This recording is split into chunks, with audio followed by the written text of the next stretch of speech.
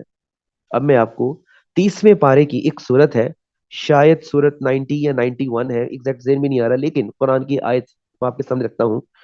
فَأَلْهَمَهَا فُجُورَهَا وَتَقْوَاهَا. اللہ تعالیٰ نے کہا ہے کہ میں نے انسان کی روح کے اندر الہام کر دیا ہے، انسان کی روح کے اندر الہام کر دیا ہے. کس کو؟ تقوا، فجورہا و تقواہا، یعنی کہ اس کے اندر برائی کو بھی الہام کر دیا ہے، اس کے اندر اچھائی کو بھی الہام کر دیا ہے. یعنی کہ انسان اخلاقی شعور لے کر اس دنیا میں پیدا ہوتا ہے. تو یہ انسان کے بارے میں ایک مقدمہ جو ہے وہ اسلام یہ پیش کرتا ہے. اور دوسری چیز جو اس انسان کو باقی جانوروں سے علیحدہ کرتی ہے، ممتاز کرتی ہے، وہ کیا ہے؟ وہ ہے ذہنی شعور. پہلا تھا اخلاقی شعور، نوٹ کر لیں، پہلا تھا اخلاقی شعور، اور دوسرا جو ہے وہ ہے ذہنی شعور. یعنی کہ فیصلہ کرنے کی طاقت، سوچنے کی طاقت، منطق کی طاقت، آرگومنٹس کی طاقت، دلائل کی طاقت. یہ وہ طاقت ہے، یہ وہ ذہنی استطاعت ہے جو اللہ تعالیٰ نے جانوروں کو نہیں دی. ٹھیک ہو گیا؟ اب یہ وہ دو چیزیں ہیں، اخلاقی شعور، نوٹ کر لیا آپ نے، اور دوسرا ہے ذہنی شعور. یہ وہ دو چیزیں ہیں جس کی وجہ سے انسان علم حاصل کرتا ہے. یہی وہ دو چیزیں ہیں جس کی وجہ سے انسان ہدایت کو قبول کرتا ہے. یہ وہ دو چیزیں ہیں، اخلاقی شعور اور ذہنی شعور. اس لیے تو اللہ تعالیٰ نے قرآن پاک میں ایک جگہ کہا ہے، وہ اللہ تعالیٰ جو ہدایت قبول نہیں کرتے، سورۃ البقرہ میں اللہ تعالیٰ کیا کہتا ہے؟ سم بکم عمی فہم لا یرجعون، کہ وہ گونگے ہیں، بہرے ہیں، اندھے ہیں. کیوں اللہ تعالیٰ نے یہ 3 لفظ استعمال کیے ہیں؟ آج یہ سمجھ لیں، اللہ نے گونگے بہرے اندھے کیوں بولا ہے؟ انڈائریکٹلی اللہ تعالیٰ ان لوگوں کو جو ہدایت قبول نہیں کرتے، اتنی استطاعت کے بعد اللہ تعالیٰ ان لوگوں کو جانوروں سے تشبیہ دے رہا ہے انڈائریکٹلی، کہ وہ گونگے بھی ہیں، بہرے بھی ہیں، اندھے بھی ہیں. یعنی کہ ان کے آگے جو کچھ مرضی پیش کرتے رہو وہ کبھی بھی ہدایت کو قبول کرنے والے نہیں ہیں. تو یہ جو تیسرا مقدمہ جو تیسرا مقدمہ انسان کے بارے میں اسلام پیش کرتا ہے وہ یہ ہے. اب ہم ان آیات کی طرف آتے ہیں. اب آپ کو یہ قرآن کی اس آیت جو آپ کے سامنے بڑی دیر سے ڈسپلیڈ ہے، آپ کو انشاءاللہ بھی اس کی اچھی خاصی سمجھ آ گئی ہوگی. لقد خلقنا الانسان فی احسن تقویم، کہ بے شک ہم نے انسان کو بہترین ساخت میں پیدا کیا ہے، بہترین ساخت میں پیدا کیا ہے. اب وہ بہترین ساخت میں آپ کو بتا چکا ہوں. اخلاقی حص، یہ بہترین ساخت ہے جو کسی جانور میں نہیں ہے، اخلاقی شعور مطلب. اور دوسرا ذہنی شعور، ذہنی شعور، اور جو ذہنی شعور ہے یہ بھی بہترین ساخت ہے جو انسان کو ممتاز کرتی ہے باقی جانوروں سے. ادروائز 4 چیزیں ہماری کامن ہے. پھر سے سن لینا، روح انسان اور جانوروں کی کامن ہے، لیکن انسان کی روح کے اندر میں نے بولا پلس پوائنٹس ہے. دوسرا، انسان بھی خوراک حاصل کرتا ہے، خوراک ضروری ہے، جانور بھی. اور پناہ انسان کو بھی چاہیے، جانوروں کو بھی چاہیے. اور نسل کا پیدا کرنا انسان کی فطرت میں بھی ہے اور جانور کی فطرت میں بھی ہے. ٹھیک ہوگی بات؟ تو لقد خلقنا الانسان فی احسن تقویم یہ آ جاتا ہے. اسی طرح اگلی آیت اس سے بھی زیادہ بڑی ہے. اب آپ کو انشاءاللہ ایک اور چیز سمجھ آ گئی ہوگی کہ آخر اللہ تعالیٰ نے فرشتوں سے انسان کو سجدہ کیوں کروایا تھا؟ انہی دو وجوہات کی بنا پر، ایک اخلاقی شعور کی بنا پر اور ایک ذہنی شعور کی بنا پر۔ اخلاقی شعور اور ذہنی شعور جو انسان کو اللہ نے عطا کیا ہے، وہ نہ وہ فرشتوں کے پاس نہیں ہے۔ ہاں، فرشتے شعور رکھتے ہیں، لیکن بہت محدود اور لمیٹڈ شعور رکھتے ہیں۔ انسان کی طرح انسان کی نسبت ان کا شعور بڑا محدود ہے۔ انسان کا شعور جو ہے وہ فرشتوں کے شعور سے زیادہ ہے۔ تو اس وجہ سے اللہ تعالیٰ نے آدم علیہ السلام کے لیے فرشتوں کو کہا تھا وَإِذْ قَالَ رَبُّكَ لِلْمَلَائِكَةِ إِنِّي جَاعِلٌ فِي الْأَرْضِ خَلِيفَةً۔ اللہ تعالیٰ نے کیا کہا تھا کہ میں جب آپ کے رب نے فرشتوں سے فرمایا کہ میں زمین پر ایک خلیفہ بنانے والا ہوں، اب سمجھ آ گئی کہ اللہ نے مجھے اور آپ کو خلیفہ بنایا ہے، مطلب ہم اللہ تعالیٰ کے نائب ہیں۔ ہمیں اس چیز کی اہمیت کا پتہ ہونا چاہیے۔ کل میں نے ایک بات کہی تھی، اپنے جو کورس کے آبجیکٹیوز تھے ان میں سے ایک آبجیکٹیو میں نے یہی پیش کیا تھا کہ ہم آئیڈینٹی کرائسس کا شکار ہیں۔ تو آج کم از کم آج ہم اس کرائسس سے باہر نکلیں، اپنے مقام کو پہچانیں کہ ہم اللہ کے خلیفہ ہیں، اور اب وی آر ریسپانسبل۔ ہم ذمہ دار مخلوق ہیں، غیر ذمہ دار مخلوق نہیں ہے۔ ہمارے اوپر اللہ تعالیٰ نے اسلام کی شکل میں بہت بڑی ذمہ داری عائد کر دی ہے، بہت بڑی ذمہ داری۔ اور آج آپ خود دیکھ لو کہ آج کے دور میں ہم مسلمان کن چکروں میں پڑ چکے ہوئے ہیں، ہم مسلمان کن چیزوں کے پیچھے پڑ چکے ہوئے ہیں۔ آج ذمہ داری دور کی بات، ہمیں تو قرآن کا ترجمہ تک نہیں آتا، ویری سوری ٹو سے، ہمیں تو قرآن کا ترجمہ تک نہیں آتا کہ وہ کتاب جو ذمہ داری اللہ نے ہمارے اوپر ڈالی ہے۔ آپ خود سوچیں، آپ اسٹوڈنٹ ہیں، آپ فرض کر لیں آپ کیمسٹری کا پیپر دینے جا رہے ہیں، جب آپ نے کیمسٹری کی کتاب پورے سال نہیں کھول کر پڑھی تو how would you attempt your paper? It is not possible. اسی طرح قیامت کے دن جب اللہ تعالیٰ کہے گا کہ میں نے تم کو خلیفہ بنایا تھا، اور تمہاری جو کتاب تھی، جو تمہاری کورس بک تھی، وہ قرآن تھی، تم نے قرآن کو اسٹڈی نہیں کیا، تو تم کیسے خلافت کے ذمہ داری کو نبھا سکتے ہو؟ آج ڈاکٹرز ہیں، پروفیسرز ہیں، بڑے بڑے ڈاکٹریٹ ہیں، سائنٹسٹ ہیں، پی ایچ ڈیز کی ہوئی ہیں، کتابیں لکھی ہوئی ہیں، لیکن وی آر ٹوٹلی illiterate ان دا قرآن۔ ہم قرآن کے حوالے سے بالکل ان پڑھ۔ جیسا کہ میں نے کل کی لیکچر میں وہ ایک آیت بھی پیش کی تھی نا، کہ ہم نے انشاءاللہ اس دین اسلام کو اندھے اور بہرے بن کر نہیں سمجھنا۔ تو یہ ہمارا مقام ہے کہ ہم اللہ کے خلیفہ ہیں، اور خلیفہ ہونے کے پیچھے آپ کو پتہ چل گیا ہوگا کہ وہ ایک مورل سینس ہے اور ایک ہماری ریشنل سینس ہے۔ میں یہاں تھوڑا سا بتاتا جاؤں، کسی بھی وقت ہماری میٹنگ آف ہو سکتی ہے، 2-3 منٹ رہ گئے ہیں بس، ٹھیک ہے؟ باقی انشاءاللہ اب ہمارا کورس چل پڑا ہے، اس کا جو ریمیننگ پارٹ ہوگا، اگر میٹنگ ختم ہو جاتی ہے، اس کا جو ریمیننگ پارٹ ہوگا وہ انشاءاللہ ہم پھر کل کر کے اگلا یونٹ بھی اسٹارٹ کر دیں گے۔ تو یہ میرا پہلا یونٹ آج چل رہا ہے اس کورس کا، ٹھیک ہے؟ فیس آف اسلام کے نام سے اوپر میں نے آپ کو ہیڈنگ شو ہو رہی ہوگی، فیس آف اسلام یا کیس آف اسلام، اسلام اپنا مقدمہ کیا پیش کرتا ہے۔ اس کے بعد اگلی آیت سن لیں، اب غور کیجئے گا۔ پہلی بات تو یہ کہ اللہ تعالیٰ نے انسان کو ایک بہترین مخلوق پیدا کیا۔ دوسرا بات سن لیں کہ اللہ تعالیٰ نے انسان کو اپنا خلیفہ بنایا۔ اب تیسری بات اس سے زیادہ بڑی امپورٹنٹ ہے۔ اللہ تعالیٰ کیا کہتا ہے سورۃ المؤمنون میں؟ افحسبتم انما خلقناکم عبثا وانکم الینا لا ترجعون۔ کیا بس تم نے یہ گمان کر لیا تھا کہ ہم نے تم کو فضول پیدا کیا تھا اور تم ہماری طرف نہیں لوٹائے جاؤ گے؟ اب دیکھو کہ ہماری جو زندگی ہے یہ فضول نہیں ہے، لیکن ہم نے اس کو فضول بنا لیا ہے دنیا کے معاملات میں پڑ کر۔ اب اللہ تعالیٰ نے اس زندگی کو فضول نہیں بنایا کیونکہ ہم اللہ کے نائب ہیں، کیونکہ ہم بہترین مخلوق ہیں۔ اب خود سوچیں نا، اب آپ نے آپ سے سوال کیا کرے، روز صبح اٹھتے ہوئے رات کو سوتے ہوئے سوال کیا کرے کہ اللہ تعالیٰ نے مجھے انسان کیوں بنایا ہے، اشرف المخلوقات کیوں بنایا ہے؟